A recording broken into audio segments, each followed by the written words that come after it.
Umeze neza? Ndameze neza. Hapa njoo. Ndo nyumbani hapa. Tutangura ikiganiro urumva twagiye mu bafani, barabaza byinshi, barakubaza ibibazo byinshi bitandukanye. Uko ready kuvyishura? Yes, I'm ready. Ndiko tayari kama kawaida kama dawa niko lamba lolo mzee. Banyita Nadia. Nadia? Ego. Yasoni uramuzi, Yasoni Jackie. Ndamuzi ariko sindamubona. Nuramubona? Bashaka kumubona. Ego. Icambere mfise yoba panga kugira mariage ryari. Vuba ariko gushaka nipange kwanza nguri umuduga sivyo uzokuraje asoni umuduga uzoza mu 2030 35 ibintu byuko nk'ubu ageze kutuma imodoka marque ya Lion urayizi nishaka VIP tonto ifise climatiseur après climatiseur ni giki climatiseur ko bono wabuterero na ujama ngo star boy cyakabiri naho ariga kwiga genda umunyeshuri yes ho biramworohera ko yiga kandi akakina na bijya bintu murambona akina yego gusa ikintu cyose mu mutwe ni kwipanga ishure ifise umwanya wawe n'ibintu bifise umwanya wabyo sawa gusa ndipanga kwizani kwa Runa mugabesha amenye kuri Mr Albasas Yasoni uramuzi ndamuzi urazi ivyakoraho kenshi nkunda kumubona muri bisangamani n'ayandi makomedi amwamye ndamubonamo icambere nashaka kumubaza eske Yasoni yoba afise abavyeyi Yasoni ntabwo afise abavyeyi abwo afise umuvyeyi saje afise umuvyeyi umwe afise papa wanje mama wanje yarafuye kera cyane yaritavye Imana gusa ego yanisha poa kandi ubu nafurahi cause afise ababanyi afise ababraza gusa napenda maisha kama haya hoho arachaba muhira ego ndi muhira yego ndi muhira ashaka kubaza kubera iki kenshi makomedi ya Yasoni kenshi cyane muri bisangamani ushobora gusanga kina ariko arajya eske abashonje cyane so bapazi bangu mwe mtanitwaro sasa gusa ijya ni new vision tuvuge na ni ibintu gusa n'amankaya tuvuge ni ibintu nkunda cyane ndabikunda yatansoje nkunda kurya cyane no mwira ego hapo gusarika zana Jendo umuntu gusa nkunda nutuntu kurya ndo maisha yangu inapenda sana yego cyo gutuma mu masene mu bisangamani nkunda gukina ibintu byuko cyane byo gufungura cyane ndabipendaga sana namwe bavuga ati Mungu mbele sisi nyuma uvuga ati chakula mbele sisi nyuma akoma shetani Mungu ni Mungu mzee mimi nakubali Mwenyezi Mungu mzee baba Mungu mbele Yasoni nyuma na bafanzi betu nyuma gatatu nashaka kumubaza mbega yoba yavukiye ruguru canke mu gisagara ko kenshi akunda kuvuga igiswahili so je navuge mu Gatumba je ndi umunyagatumba okay yego nimba yo bazi kirundi shaka sure ngo rino jambo rivuguti gwagwana gwagwasa kugenda kora yuko gwagwahi okay nakibazo rengerageza sibyo gwagwana gwagwasa tonto vraiment hiyo sitaweza kwanza ifo mpunguze makisuka maya vraiment gwagwana nasikia kama ni mtio maajabu biba msaza mzee jewe nagira ndamubaza yuko Yasoni wewe watanya gukina comedy ryari yo tonto je natangiye kuva kera cyane kuva kera kabisa en 2008 kindi kibazo nagira menye aho hamwe yoheba gukina comedy yokora kahe kazi imbere y'ivyo icambere na mbere je nzi kukubita studire ibintu ya metalike ni ibintu ndabizi cyane kandi nakazi mu Burundi kafisa amahera kandi wanashima ibyo nivyo ndiko ndigira ku ishuri yego nataka kumuuliza Yasoni juu sometime no kuna makomedi zake tunaona na tumia hata kwenye Facebook kwenye YouTube vitu kama ya hivyo yani sasa yani kwa taka tupe yani mwelekeo kitu gani ambacho kwa muda na isasha fika eko kwenye komedia zake acha basi na mimi nijibu kwa Kiswahili nikanisho Kiswahili sivyo nguyu muntu I know that ni muntu umenga afiki Kiswahili sana ibona kironda kawaida kwanza comedy naikubali kwa sababu comedy ni kitu ambacho kilinifanya mimi kwanza napendwa na watu hicho ni cha kwanza alafu cha pili nakuwa ni mtu ambaye unafahamika na watu wengi kweli unaona kwanza hiyo ni faida ya kwanza na ndio kitu ambacho nilikuwa napenda katika maisha yangu ili nifike huko unaona kitu ambacho comedy inanisaidia sabuni sikosi vraiment quand même. Argent de poche. Kwa Kiingereza ni pocket money boy, you know? Ni kulamba. Ushasikia msasa. So by the way, naweza kusema labda comedy ni kitu ambacho kilifanya mimi nakuwa fresh, inajulikana, napenda na watoto, napenda na watu wazima. Unaona, by the way, I love comedy. Swali la pili nataka kuuliza kuhusu yeye juu, kwa sababu tulionaga kwenye YouTube wana posti sana kwa sababu wako walitengana ile kundi yao. Wasa yani wamesambaratika, yani sijui labda anataka tuelewesha kitu gani kile anataka tuambia kufikia kundi yao ikatengana, sijui labda yenda anataka tuelewesha vizuri juu sisi wafanzi wao, kwa sababu na sisi tuwajue. So kutengana sisi hatujatengana, hatujatengana. Kwanza sisi ni watu ambao tuko na upendo. Tunapendana sana na tayarisha kwa familia sasa hivi, unaona. Na ni kitu ambacho yani tunajivunia na tuko na umoja. Sawa? Sisi hatujui kumata siku moja. So labda bibi akomandaa vile bishagaisha vile, nadhani ndio mwenye labda ametaka kutia ka virus kidogo mkundi letu, lakini Mungu alijalia.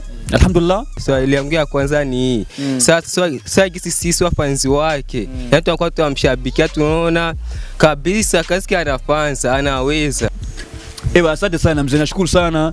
Big up sana mtu wangu. Kabisa. Je, sisi wafanzi wake kwa sababu kuna wengine wenzangu wangu kwa wanamtafuta awafundishe yani comedy. Je, hawezi kukubali? By the way, najua ni watu wengi wananiandikia. Watu wengi wananiandikia kwenye WhatsApp. Tena sometimes nawaambia wasijali. Tuko na mpango mwingi wa kufanyizia vitu, sawa? Tuna mpango kufungua lebo mpya ya kuweza kuwachukua na wao, kuwaweka watu ambao kuna madon, wako na talaka kama za kwetu, sawa? Hatujapuuzia, lakini maneno yetu yanatufikia na tunaelewa vizuri, na tuko na mpango kufanya kitu kama hicho kwa sababu sisi tunapenda msonge mbele kama sisi, unaona? Na sisi kama tungepata watu wenye kutushika mikono, atungefika kwenye tuko. Ndio maana don't worry, msijali. Ngoja tufanye kwa sababu kuna mpango tuko nao. Tukimaliza hiyo mpango tunafanya lebo mpya sasa, kila mtu ambaye kuna don, kila don tunamweka mle ndani. Na swali yangu ya pili, kusema vume ja kutumikisha uchawi. Wallahi sikutumia uchawi.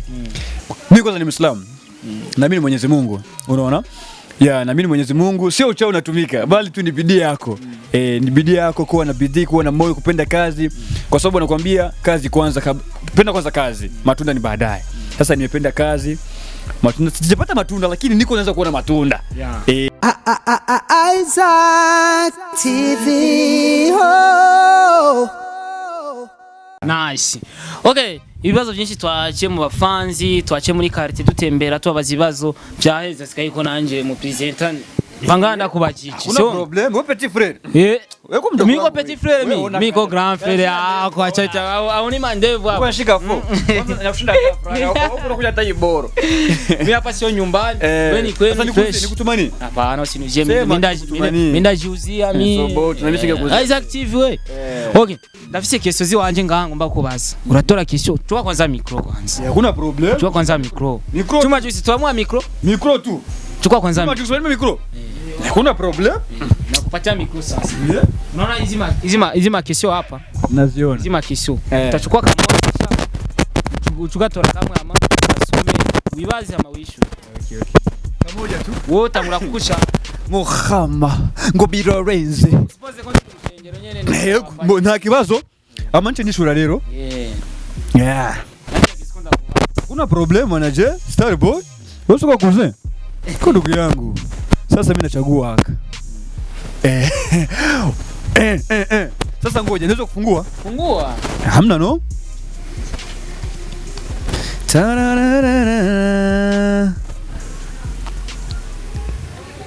Soma sawa kusikia. Soma ugira bavyumva. Sawa.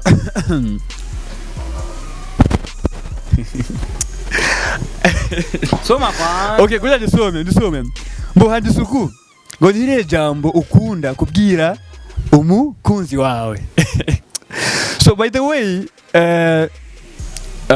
ndagisho mukirundi nyene. Ducagagure nyene. Mukirundi? Ducagagure. So gusa ijambo namubwira imisi yose kuko namukunda, sibyo?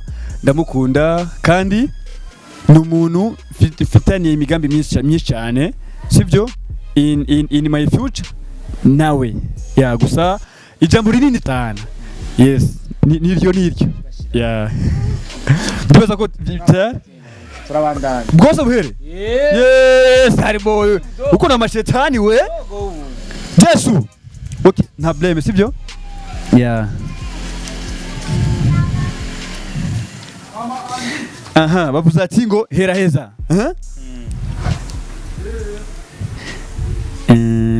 wait okay sawa Ndakunda kurya yariye igifyera hera heza shatonto hapa to kumasomo sasa hivi ndio ndavuka kera bro sibyo so by the way hii question zingeno ishura ya irani kabisa ukiwaze kukizwa Mungu mama ego kabisa ego na blame kandi okay na kiba star boy yani leo umenikania mzee leo umenikaza mzee ngo sigura unasikia sasa muhama zamingwe wasoma mbiki Starboy vraiment vraiment je bana ni wallahi umabyihoze byose acha tuendelee ni abyihoze ibi biri facile cyane oh la la nuwahe umukobwa akina comedy mu Burundi bishitse mukararana ijoro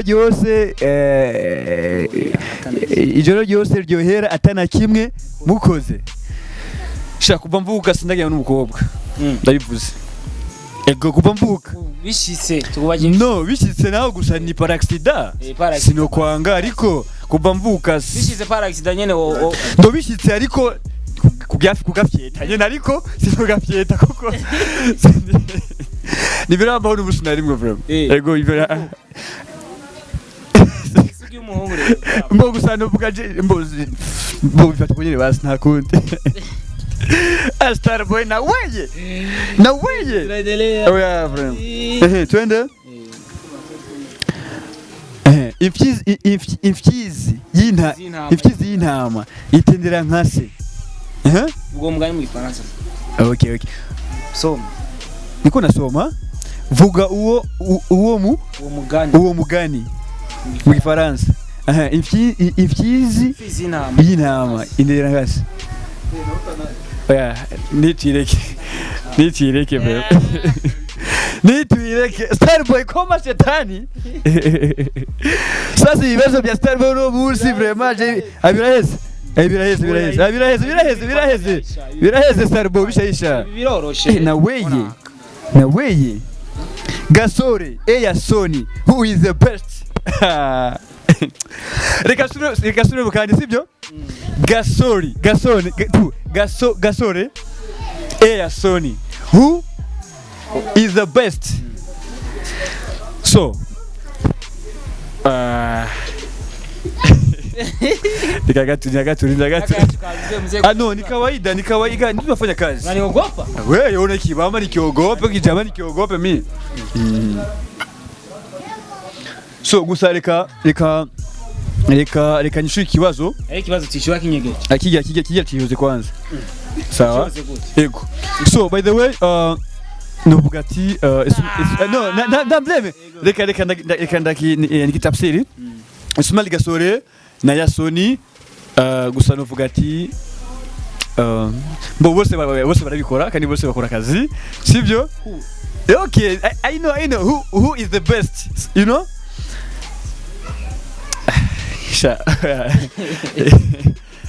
oya gusa arakurusha je nabibonye utinye kwivuga no niyo nduta kuko no listen kuko turakora kazi twese sivyo turakora kazi kandi twese turakundwa turakunda sinovuga ati ngo arakundwa kundusha turabikorwa akora nivyo ukora arashaka kuvuga ati gerageje kuringanisha ibikorwa nkora nivyo wanje Gasore ari the best kuri jewe cyangwa wowe the best kuri no gusa Gasore Ismail Gasore ni kurya bisangamani sivyo niyo mu acteur sivyo principal no tuvyumva sivyo no listen tukuvuga ati ngo ko turakorana sawa turakorana urikura bizungurutse cyane agusa namwemera namukubali nani anikubali ego uzomuronde nawe ego kabisa cyari kibazo cyane mutarishu na blame yisomere oya kinsomere isomere no kinsomere na blame naye gusomere Juma Juice ndagimusomere ego kuba umuzamu cyangwa umuboyi wese muhembwa amafaranga angana muri ico gihe ukomera kubiki kuba umuzamu cyangwa umuboyi mwese muhembwa amahera amwe muri ico gihe wokwemera gukora akazi akahe wapi hakuna kazi hapo naweza nikafanya urachagura na nimwe je nokora ngaho ndakurahiriye oya wapi ni comedy ni mikino mimi niko boy wanatashike fo jama haja wabona gukora neza mu comedy bakaca baguha akazi ochuka oya boy buraya shobora kafiri marehemu siwezi oya buzamu mie gani ni kazi usanga mandi tu wewe ni muzamu siwezi ikakuwa muzamu mie eleza mike yanje igano cha kijoshe mbo ilikuwa ni butamu vraiment gusa ibibazo bya vraiment twayazi mugabo menshi batwajije ibibazo kuvuga kacanga ivyo benshi bakubajije kamene tembera mu isi tugasanga bose ya Sony so star boy gusa imani gufasha imani kumezagire igwa imigisha myinshi sibyo gusa kirundi canje muramba barira baraza guca muri comment na kibazo gusa mutanyisame